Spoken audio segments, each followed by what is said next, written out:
Vous allez donc autoriser la construction de retenues d'eau, autrement dit des barrages? Non, des retenues collinaires. On ne peut pas regarder l'eau tomber pendant 6 mois du ciel et puis la chercher les 6 autres mois. On l'a vu encore dans notre pays l'hiver dernier, vous avez eu des pluies diluviennes à de multiples reprises.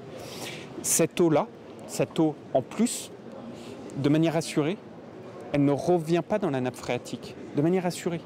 Et donc, ne peut-on pas, dans notre pays, avoir des consensus en se disant, par exemple, dans ce cas de figure, les pluies diluviennes en plein hiver, avec un seul gorgée d'eau, ces pluies-là, on peut les récupérer, les mettre dans une bassine pour en fait assurer notre production alimentaire et donc notre alimentation. Lancé autour des projets de réserve dans les Deux-Sèvres, en Charente-Maritime, les bassines, qui sont des grands réservoirs de dizaines d'hectares, qui permettent de capter l'eau de la pluie, mais c'est aussi de l'eau qui vient des nappes phréatiques, parfois. Sur Twitter, vous avez apporté votre soutien aux agriculteurs parce qu'il y a eu des opérations de saccage qui avaient été soutenues notamment par Europe Écologie Les Verts. Est-ce que vous comprenez cependant que ces pompages dans les nappes phréatiques puissent faire débat ? Un premier commentaire par rapport à la question, il laisse entendre que c'est rempli par les nappes phréatiques parfois, c'est rempli par les nappes phréatiques toujours. Et s'il y a bien un fond de cuve qui est rempli par la pluie, ça va correspondre à la pluviométrie qui est de 800 à 1000 mm par an. Donc au mieux, il y a entre 80 cm et 1 mètre d'eau qui serait remplie sur une bassine qui peut faire parfois 10 à 15 mètres de profondeur. Là, en l'occurrence, pour celle de Sainte-Soline qui arrive, c'est 10 mètres de profondeur. Donc c'est vraiment une portion minime et qui bien souvent ne compense pas l'évaporation sur ces plans d'eau. Donc sur tous les projets des Deux-Sèvres, les 16 bassines sont remplies essentiellement par les nappes phréatiques. Il y en a une qui a un captage dans le Pamprou. Et sinon, toutes les autres, c'est en nappe phréatique. Mais ces projets dont vous parlez sont des projets légaux. Hein. J'ai pas dit ça. Non, mais est-ce que vous comprenez que ça puisse faire débat ? Mais qu'il y ait des débats, c'est une chose, mais qu'on vienne détruire le bien d'autrui, qu'on vienne rentrer sur des propriétés, ça, c'est pas acceptable.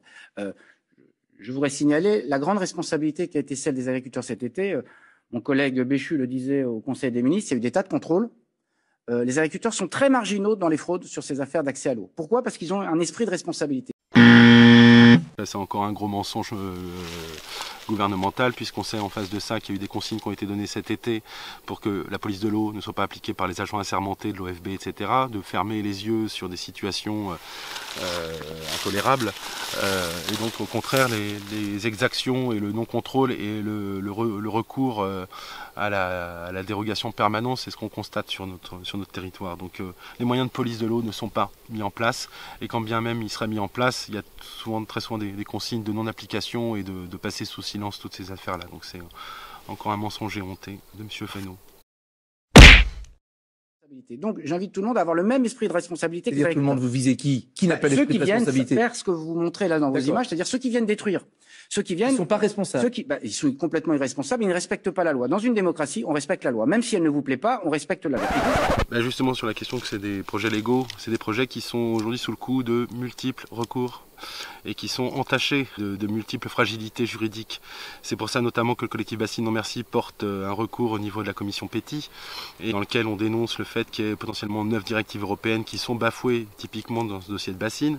C'est ce qui fait qu'il y a des recours encore à l'heure actuelle sur l'autorisation environnementale, sur le 3e arrêté des 16 bassines de la Sèvre, et que également il y a tout un tas de projets comme celui du Curé et de la Boutonne qui ont déjà été annulés justement par rapport à leur fragilité juridique.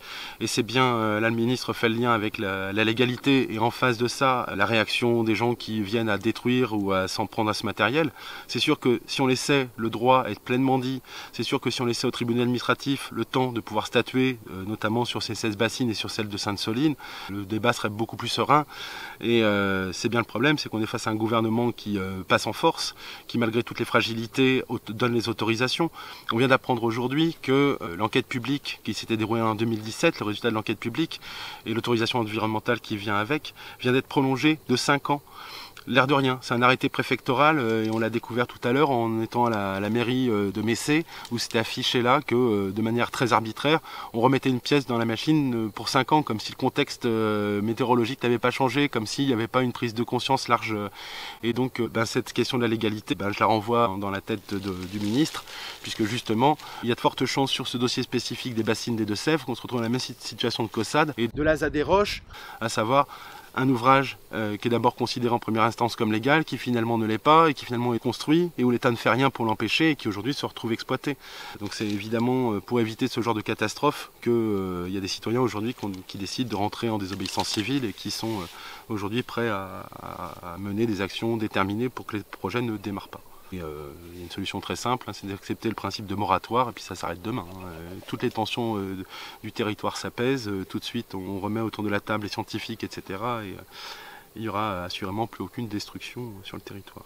Et deuxième élément, sur ces sujets même de l'eau, la vérité c'est que le combat multimillénaire des agriculteurs, c'est un combat d'accès à l'eau. C'est pas nouveau ce sujet. Non, c'est sûr. Pour alimenter les gens, il faut avoir accès à l'eau. Certains disent c'est de l'eau que les agriculteurs captent pour eux-mêmes. Ils ne captent pas pour eux-mêmes. Quand vous prenez de l'eau pour des salades, pour des tomates, pour du maïs. Et pour le maïs, il sert à quoi? Non, mais le maïs, il sert à alimenter le bétail. Est-ce que ça peut se discuter? Est-ce que ça peut se discuter? Attendez, vous venez de m'interroger en disant qu'est-ce que vous faites pour les agriculteurs qui perdent du maïs, qui ne peuvent pas alimenter leur bétail? Donc ça sert à quelque chose, le maïs. Est-ce qu'on peut changer? Passer à autre chose que le maïs? Après, on a trois voies à prendre. La première, c'est dans les régions qui sont les plus en difficulté en termes de sécheresse, de regarder comment on réoriente. Et déjà, il y a un certain nombre de régions où la culture de maïs a diminué et on la remplace. Spécifiquement, les endroits où le maïs ne recule pas, c'est les endroits où les bassines ont existé. Par exemple, sur les bassines du sud Vendée, la diminution de l'assolement des bassines depuis 15 ans du maïs autour des bassines n'a diminué que de 2%, et ce qui est une diminution moindre par rapport aux autres territoires non concernés par les bassines. Donc au contraire, ça démontre que là où les bassines s'installent, c'est le maïs qui s'installe durablement. Et on voit bien dans la réaction du ministre qu'il ne veut surtout pas aborder cette question du maïs, qui est vraiment cette plante qui nous met tous en colère, parce qu'on sait bien qu'elle pompe toute la flotte en juillet et en août, et pour deux vocations principales jusqu'à maintenant, qui étaient l'ensilage et l'alimentation animale, mais pratiquement uniquement dans des circonstances d'élevage de l'agro-industrie. Les porcs en batterie, les poulets en batterie, etc. etc. Donc c'est ce système-là qui défend. Il oublie de dire qu'il y a une proportion non négligeable qui en Charente-Maritime représente la moitié, qui est du maïs grain, et qui est là, qui part directement à l'export international et sur les marchés internationaux, sur des marchés spéculatifs. Et puis il oublie aussi de mentionner qu'il y a une toute nouvelle utilisation, mais maintenant massive en France, du maïs, qui est pour remplir des méthaniseurs.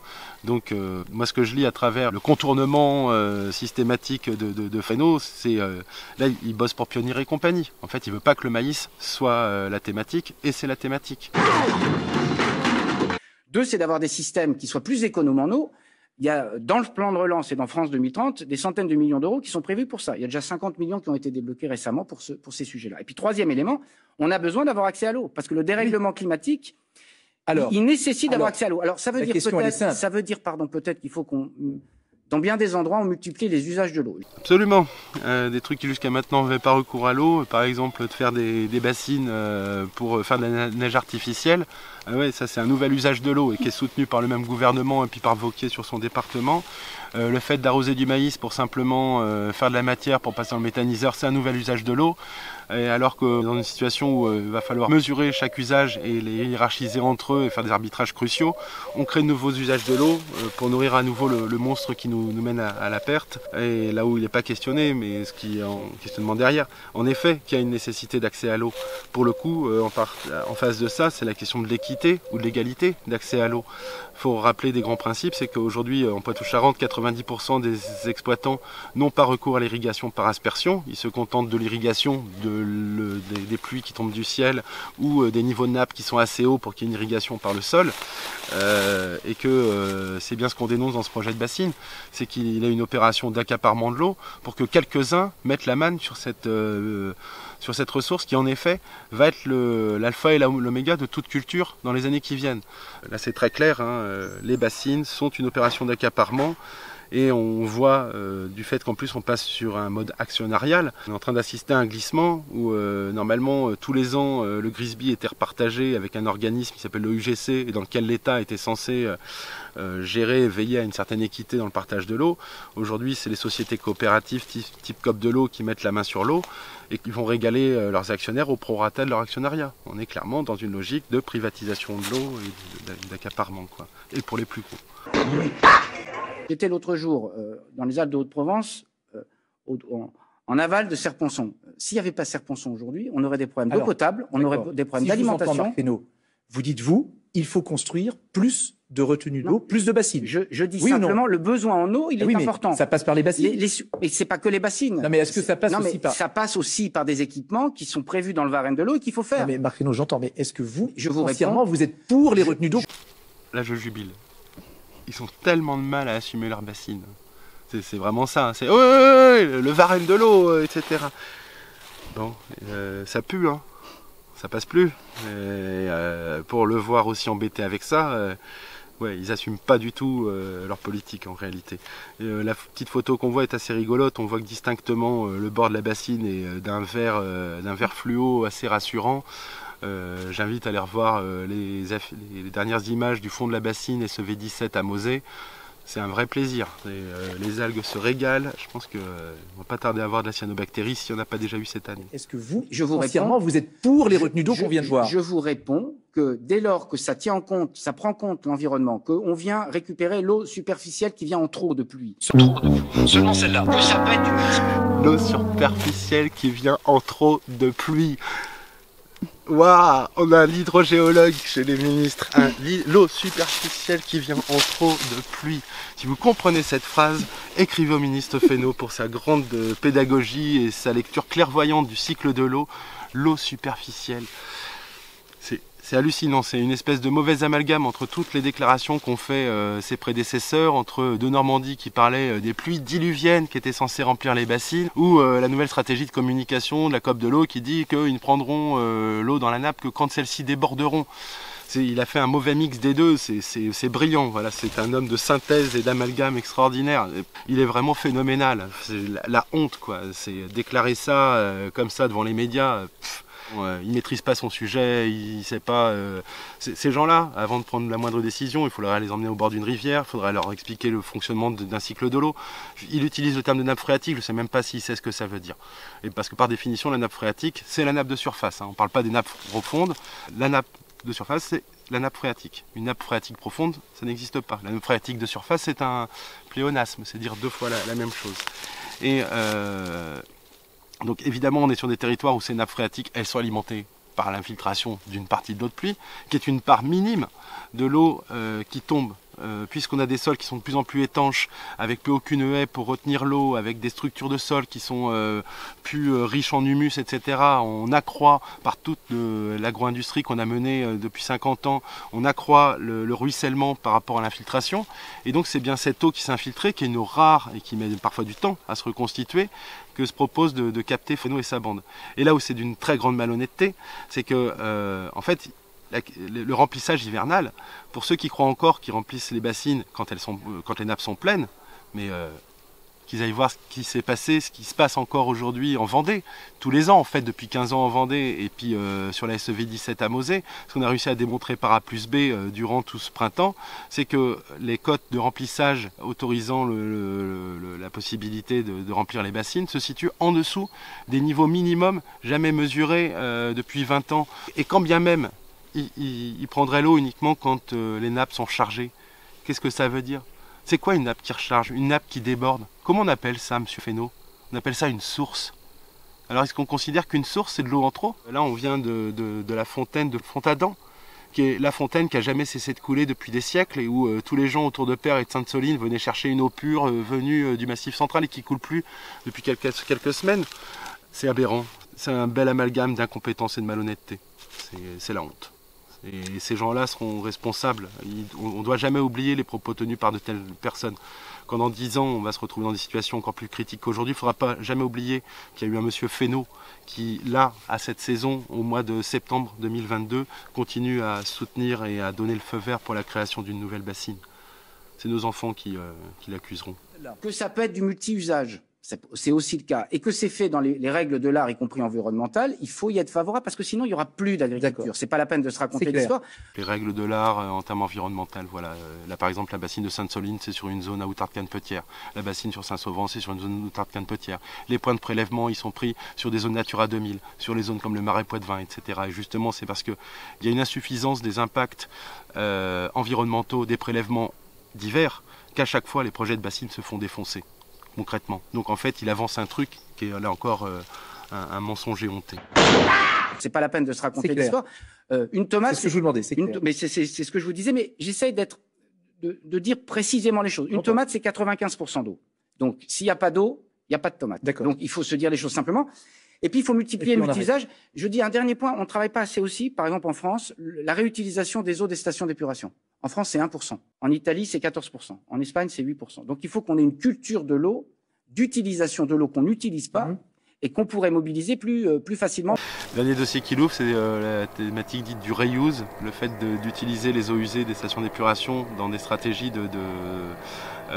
d'irrigation. Ça pose plusieurs problèmes. Si aujourd'hui la France n'y va pas tête baissée, c'est qu'évidemment que ça pose la question de la qualité de l'eau et de tous les résidus, tous nos produits ménagers, médicaments, etc. Comment on va retrouver ça dans la nourriture? C'est une vraie question et il y a des labos qui bossent là-dessus. C'est le seul facteur limitant au reuse, c'est la qualité sanitaire de l'eau qui en sort. Donc ça dépend, c'est vraiment en fonction des filtres, etc. qui vont pouvoir y être. Et puis il y a un truc, c'est que même l'eau de la station d'épuration, elle est dans le petit cycle de l'eau domestique. Puis à un moment, une fois qu'elle est épurée normalement, elle réintègre le grand cycle de l'eau et la rivière. Et si on prend par exemple le cas du Mignon, en ce moment, le seul débit du Mignon, la seule eau qui coule dans le Mignon, c'est ni plus ni moins que la somme de toutes les stations d'épuration.